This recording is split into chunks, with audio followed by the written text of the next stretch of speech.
Subscribe करें हमारे YouTube channel को और बेल आइकन को प्रेस करें हमारे लेटेस्ट वीडियोस को देखने के लिए।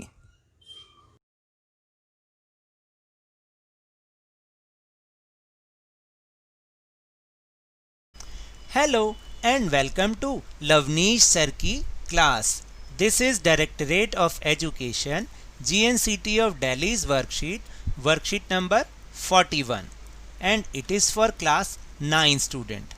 It has taken from the subject Social Science, Political Science, and we will discuss the chapter number 5, Working of Institutions. Today we will discuss the topic of this lesson is political executive. और आप तो जानते हैं कि last worksheet से ही हमने इस chapter को स्टार्ट किया है और लास्ट वर्कशीट में हमने ये समझा कि what are the democratic institutions और उन इंस्टीट्यूशंस के हेड कौन हैं और डिफरेंट इंस्टीट्यूशंस के बारे में भी समझा कि government has 3 institutions. First is legislative और parliament, second is executive and the third one is judiciary. और लास्ट वर्कशीट में हमने पार्लियामेंट के बारे में कुछ इन्फॉर्मेशंस भी ली थी कि parliament has 2 houses, one is Lok Sabha and another is Rajya Sabha. And today we will discuss in this worksheet executive और political executive. So now let's start and understand with me. A bill or legislation passed by the parliament requires an executive to implement it in the country. तो जो parliament का क्या work है? Parliament का work है law making करना। उसका function क्या है? लॉ मेकिंग करना।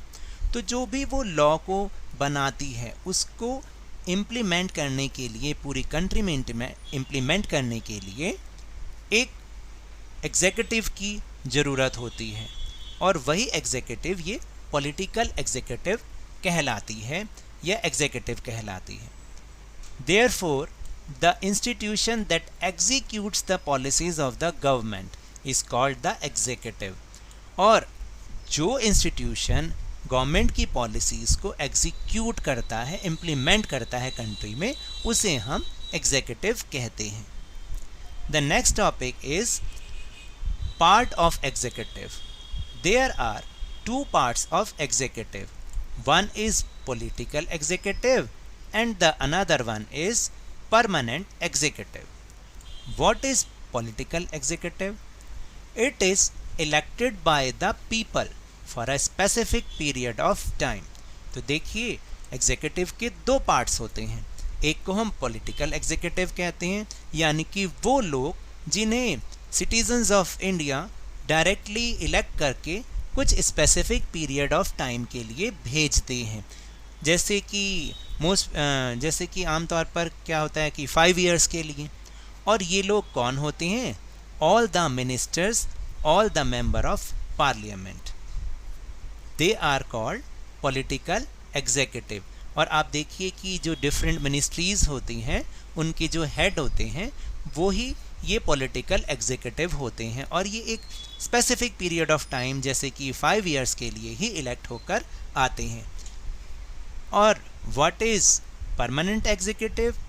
Those who are appointed for longer period of time are called permanent executive. और एडमिनिस्ट्रेटिव ऑफिसर्स और सिविल सर्वेंट्स और ब्यूरोक्रेट्स। तो जो परमानेंट एग्जीक्यूटिव होते हैं वो क्या होते हैं? वो लॉन्गर पीरियड ऑफ टाइम के लिए जो है अपॉइंटेड होकर आते हैं। जैसे कि आपने सुना होगा, जैसे आईएएस ऑफिसर्स को हम जानते हैं, जैसे आईपीएस ऑफिसर्स और जितने भी ऑफिसर्स होते हैं ऑफिसेस के, वो सारे के सारे परमानेंट एग्जीक्यूटिव होते हैं। जैसे कि आपके स्कूल में आपके प्रिंसिपल और आपके टीचर्स, वो भी इस परमानेंट एग्जीक्यूटिव का ही हिस्सा हैं और एग्जीक्यूटिव का भी हिस्सा है, क्योंकि जो गवर्नमेंट एजुकेशन से रिलेटेड जो भी रूल बनाती है पार्लियामेंट, उसको एग्जीक्यूट कौन करवाता है? उसको तो स्कूल्स ही करवाते हैं। और जो एजुकेशन मिनिस्टर्स होते हैं या एचआरडी मिनिस्टर होते हैं वो इसको एग्जीक्यूट कराते हैं, लेकिन उसमें हेल्प कौन करते हैं? हमारे स्कूल्स, हमारे टीचर्स, हमारे प्रिंसिपल। तो they are also called permanent executive.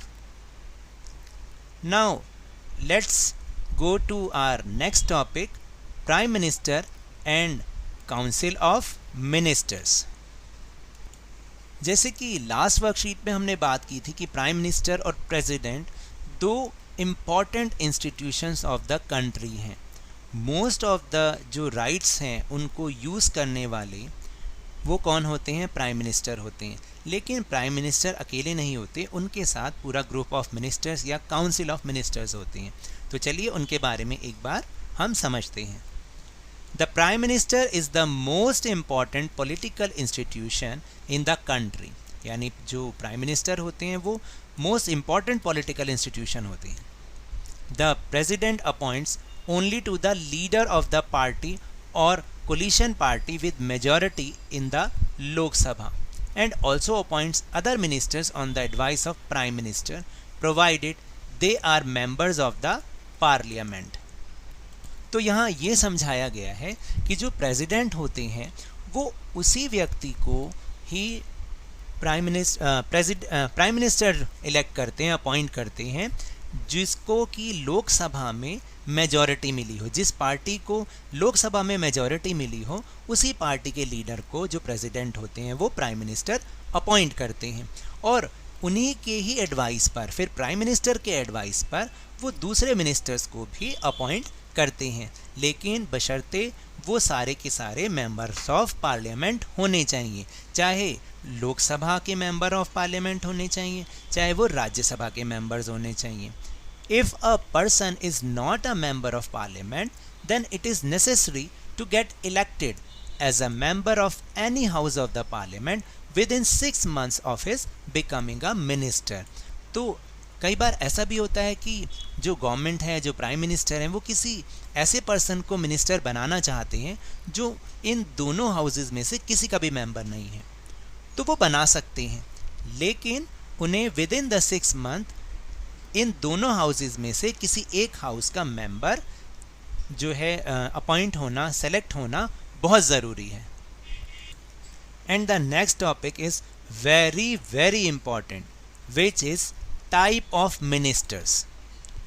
Ministers जो है वो 3 टाइप्स के होते हैं, और इसको आपको समझना बहुत ज़रूरी है क्योंकि इसके ऊपर बेस क्वेश्चन आपके एग्ज़ाम में ज़रूर आता है। First type of minister is cabinet ministers। They are most important ministers, usually senior leaders of the ruling party or coalition parties, and are in charge of key ministries। देखिए बार बार एक शब्द बीच में आ रहा है, कोलिशन पार्टीज। कोलिशन पार्टीज का मतलब है कि या तो लोकसभा में किसी एक पार्टी को मेजॉरिटी मिली हो उसकी गवर्नमेंट बनेगी, नहीं तो कभी कभी एक से ज़्यादा पार्टीज मिलकर जब गवर्नमेंट को फॉर्म करती हैं उसे हम कोलिशन गवर्नमेंट कहते हैं। तो ये जो कोलिशन पार्टीज़ या कोलिशन गवर्नमेंट होती है, इनमें भी जो हेड चुना जाता है, फिर राष्ट्रपति जो हैं उन्हें प्राइम मिनिस्टर अपॉइंट करते हैं। तो यहाँ पर बार बार इसी को बार बार ये नाम लिया गया कोलिशन पार्टीज़। तो अब आप समझ गए कि what is the meaning of coalition parties. तो ये जो कैबिनेट मिनिस्टर्स होते हैं ये आमतौर पर senior leaders of the ruling party होते हैं या कोलिशन पार्टी के सीनियर लीडर्स होते हैं, और जो की मिनिस्ट्रीज़ होती हैं, इंपॉर्टेंट मिनिस्ट्रीज़ होती हैं, उनके इंचार्ज होते हैं। That means they are most important for the prime minister. फिर second is ministers of state with independent charge. जो ये मिनिस्टर ऑफ स्टेट होते हैं लेकिन इंडिपेंडेंट होते हैं, they are generally in charge of small ministries. जो स्मॉल मिनिस्ट्रीज़ के इंचार्ज होते हैं ज़्यादातर, and attend meetings specifically called by the cabinet. और वो कैबिनेट के जो है स्पेशल इनविटेशन पर ही मीटिंग को अटेंड करते हैं, वरना वो अपनी मिनिस्ट्रीज़ में ही रह के काम करते हैं। उसके बाद ये जो मिनिस्टर्स ऑफ स्टेट हैं ये कैबिनेट मिनिस्टर के सबॉर्डिनेट होते हैं। They are associated with and assist the cabinet ministers of their department। तो देखिए कि ये जो है कैबिनेट मिनिस्टर को असिस्ट करने के लिए होते हैं। जैसे आपने सुना होगा कि फॉरेन मिनिस्टर और एक फॉरेन स्टेट मिनिस्टर होंगे, इसी तरह डिफेंस मिनिस्टर होंगे और एक डिफेंस स्टेट मिनिस्टर होंगे। तो अब आपको समझ में आया। Now next topic is powers of prime minister, which is most important. As the head of the government, the prime minister has wide powers, यानी गवर्नमेंट के हेड होने के नाते प्राइम मिनिस्टर्स के पास बहुत सारी पावर्स होती हैं, such as presiding the cabinet meetings, यानी वो जो कैबिनेट मीटिंग्स होती हैं उनको वो चेयर करते हैं, दैट मीन्स उनको वो हेड होते हैं। Coordinating the work of various departments, जो उनके अंडर में जितने भी डिपार्टमेंट्स होते हैं उनके वर्क में कोऑर्डिनेट करते हैं। Playing a decisive role in mutual disputes between different departments, और कई बार तो ऐसा भी होता है कि जो डिफरेंट डिपार्टमेंट्स होते हैं उनके बीच डिस्प्यूट हो जाता है, तो ऐसे में जो डिसाइसिव रोल है, जो फैसला लेना है, वो प्राइम मिनिस्टर लेते हैं। General monitoring of the work of different departments, आमतौर पर जो डिफरेंट डिपार्टमेंट्स होते हैं उनकी मॉनिटरिंग करते हैं कि वो सही ढंग से काम कर रहे हैं या नहीं कर रहे हैं। Distribution of work to the ministers etcetera, यानी मिनिस्टर्स के बीच वो वर्क को डिस्ट्रीब्यूट करते हैं, जैसे कि फॉरेन मिनिस्ट्री कौन संभालेगा, या फाइनेंस मिनिस्ट्री कौन लेगा, या डिफेंस मिनिस्ट्री कौन लेगा, इस तरीके से। The most influential person with in the cabinet is the prime minister, और जो कैबिनेट में जो प्राइम मिनिस्टर होते हैं सबसे ज़्यादा मोस्ट इन्फ्लुएंशियल पर्सन होते हैं। When the prime minister quits the entire cabinet resigns, यानी वो इतने ज़्यादा इन्फ्लुएंशियल होते हैं कि अगर प्राइम मिनिस्टर क्विट कर जाएं, रेजिग्नेशन दे दें अपना, तो जो उनकी एंटायर कैबिनेट होती है वो ऑटोमेटिकली रिज़ाइन देगी। The prime minister of a coalition government takes decisions after suggestions from various groups and factions within the party as well as the coalition partners। देखिए मैंने अभी नाम लिया था बार बार कोलिशन गवर्नमेंट का, क्योंकि कोलिशन गवर्नमेंट में तो एक से ज़्यादा पार्टीज मिलकर गवर्नमेंट को फॉर्म कर रही हैं, तो इसलिए जो उनके प्राइम मिनिस्टर भी होंगे वो तभी कोई डिसीजन ले पाते हैं जब सारी पार्टीज किसी एक बात पर अग्री करती हैं, तब वो प्राइम मिनिस्टर कोई डिसीजन ले पाते हैं, यानी उन सबकी सजेशंस को ध्यान में रख के फिर वो कोई डिसीजन लेते हैं। The next topic is president. The president is the head of state. तो देखिए एक बहुत इंपॉर्टेंट बात है कि जो प्रेसिडेंट होते हैं वो head of the state, that means यहाँ स्टेट का मतलब है कंट्री, वो हेड ऑफ द कंट्री होते हैं, लेकिन जो प्राइम मिनिस्टर होते हैं वो हेड ऑफ द गवर्नमेंट होते हैं, दोनों में फ़र्क है। The president of India is elected not directly by the citizens but by the elected members of parliament and state legislatures। तो देखिए जो प्रेसिडेंट का इलेक्शन होता है, हम सब के मन में ये दुविधा रहती है, कई बार तो हम जानते भी नहीं है कि प्रेसिडेंट को आखिर इलेक्ट करता कौन है। तो प्रेसिडेंट ऑफ इंडिया को हम डायरेक्टली, जो सिटीजन्स होते हैं कभी भी इलेक्ट डायरेक्टली नहीं करते, हम इनडायरेक्टली करते हैं, यानी जिन्हें हम इलेक्ट करते हैं वो फिर प्रेसिडेंट को इलेक्ट करते हैं। दैट मीन्स जो मेंबर्स ऑफ पार्लियामेंट होते हैं बोथ हाउसेस, और जितने भी स्टेट लेजिस्लेटिव असेंबलीज होती हैं, जैसे हरियाणा सरकार, Haryana government, Punjab government, Rajasthan government, यानी जितनी भी स्टेट गवर्नमेंट्स की जो लेजिस्लेटिव असेंबली होती है उनके मेंबर्स, ये सब मिल के प्रेसिडेंट को इलेक्ट करते हैं। The president of the state exercise only nominal rights. देखिए यहाँ पर इसका ये मतलब है कि जो प्रेसिडेंट होते हैं कंट्री के, वो सिर्फ बहुत नाम मात्र के अपने अधिकारों को यूज़ करते हैं, मतलब बहुत नॉमिनल राइट्स को वो यूज़ करते हैं। लेकिन अगर हम पढ़ेंगे तो हम यही पढ़ेंगे कि जितने भी काम हैं वो सारे के सारे प्रेसिडेंट करते हैं और कोई नहीं करता। लेकिन जब हम रियलिटी देखते हैं तो हमें पता चलता है कि वो तो केवल नॉमिनल राइट्स को यूज़ कर रहे हैं, असल में जो यूज़ कर रहे हैं वो हैं हमारे प्राइम मिनिस्टर, क्योंकि वो हेड ऑफ द गवर्नमेंट हैं। तो वो उनकी जो है जो वो कहते हैं तो उनकी एडवाइस पर वो जो प्रेसिडेंट है वो काम करते हैं। Nevertheless monitoring the work of all political institutions in the country. अब देखिए वो क्या क्या काम करते हैं कि जितने भी कंट्री में पॉलिटिकल इंस्टीट्यूशंस हैं उनकी मॉनिटरिंग वो करते हैं। कौन? President. Plays a major role in all the legislation and major policy decisions of the government, यानी जितने भी गवर्नमेंट की पॉलिसी हैं उनके जो डिसीजंस हैं वो सब के सब कौन उसमें इंपॉर्टेंट रोल प्ले कर रहे हैं? प्रेसिडेंट कर रहे हैं। Appoints all principal appointment such as chief justice of India. Chief justice of India की पोस्ट जो इंडिया में 3rd नंबर पर आती है, तो बहुत इंपॉर्टेंट पर्सन होते हैं। यहाँ तक कि उनको भी अपॉइंट कौन करता है? प्रेसिडेंट करते हैं। जुडिशरी ऑफ स्टेट कोर्ट्स, जितने भी स्टेट कोर्ट्स के जुडिशरी हैं, जो भी जजेस हैं, उनको अपॉइंट वो करते हैं। गवर्नर्स, इलेक्शन कमिश्नर्स एक्सेट्रा, सभी को अपॉइंटमेंट वही देते हैं। The supreme commander of India's defence forces is the president. और जो जितनी भी हमारी डिफेंस फोर्सेस हैं, चाहे वो एयर फोर्स हो, चाहे आर्मी हो, चाहे नेवी हो, इन तीनों के जो सुप्रीम कमांडर हैं वो हमारे प्रेसिडेंट हैं। A bill becomes law only after the president's approval.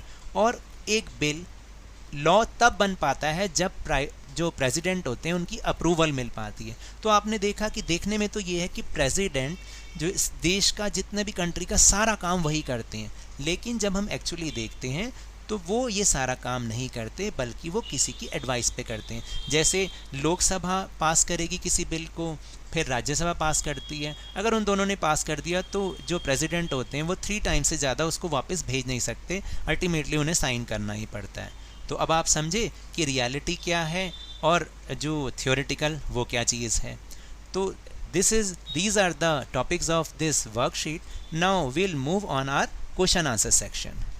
First question is, what is an executive and why does the country need it? The answer is, the institution that executes the policies of the government is called the executive.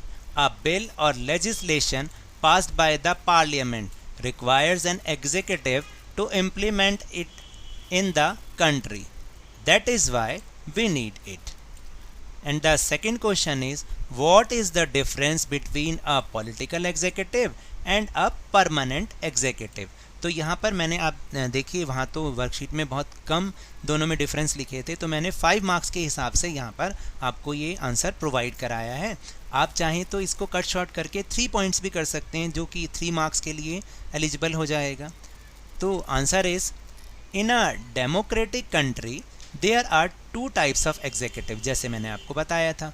First is political executive. Political executive are elected by the people और voters for a specific period, example political leader. And the permanent executive is the executives appointed on a long term basis are called permanent executive, example DM यानी district magistrate और IAS officers. फिर दोनों के बीच में difference क्या है? Political executives are elected by the people, therefore they are more empowered, उनके पास ज़्यादा पावर होती है क्योंकि उन्हें लोगों ने इलेक्ट किया होता है। फिर second is, unlike permanent executive, political executives are answerable to the people, क्योंकि जो परमानेंट एग्जीक्यूटिव होते हैं उन्हें तो लोगों ने इलेक्ट नहीं किया ना, उन्हें तो गवर्नमेंट ने इलेक्ट किया है। लेकिन जो पॉलिटिकल एग्जीक्यूटिव होते हैं वो क्योंकि उन्हें लोगों ने चुना है, इसलिए वो लोगों के प्रति आंसरेबल होते हैं। And the third one is, permanent executive works under the political executive.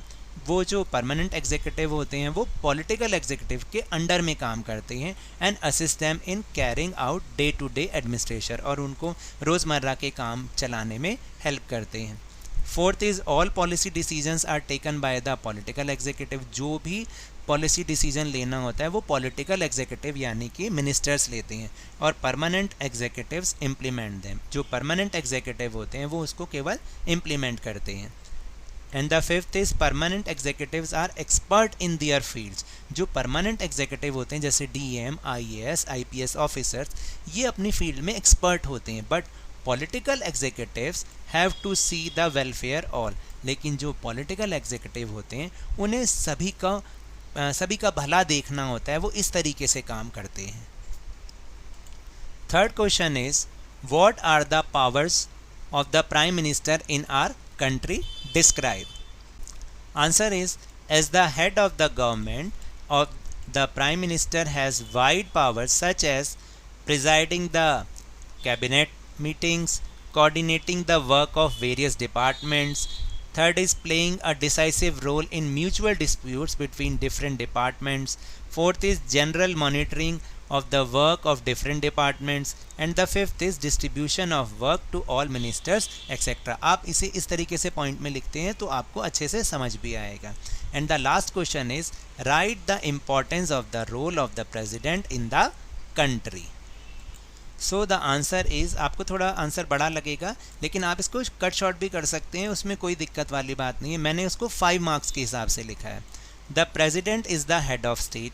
The president of India is elected not directly by the citizens but by the elected members of parliament and state legislature. इसमें से 1 marker question भी बन रहा है। The president of the state exercises only nominal rights, जैसे मैंने आपको बताया था। Never the less monitoring of the all political institutions in the country, plays a major role in all the legislation and major policy decisions of the government, appoints all principal appointments such as Chief Justice of India, Judiciary of State, Courts, Governors, Election Commissioners, etc. The Supreme Commander of India's Defence Forces, President. A bill becomes law only after the President's approval. तो देखिए इसमें से आपके 2 questions और बन सकते हैं कि who elects the president of India, और नेक्स्ट क्वेश्चन है कि what are the power of president। तो 2 क्वेश्चन बन सकते हैं इसमें से, आप चाहें तो इसको 2 क्वेश्चन में डिवाइड करके भी लिख सकते हैं। Now that's all for this worksheet. अगर मेरे इस तरह समझाने से आपको थोड़ा सा भी समझ में आया हो तो अब इस चैनल को ज़्यादा से ज़्यादा सब्सक्राइब कीजिए, लाइक कीजिए और बहुत ज़्यादा शेयर कीजिए। और हाँ, मेरे साथ इसी तरह वर्कशीट को समझते रहिए, लेकिन ध्यान और मन लगाकर पूरी मेहनत के साथ पढ़ते रहिए। धन्यवाद, थैंक यू।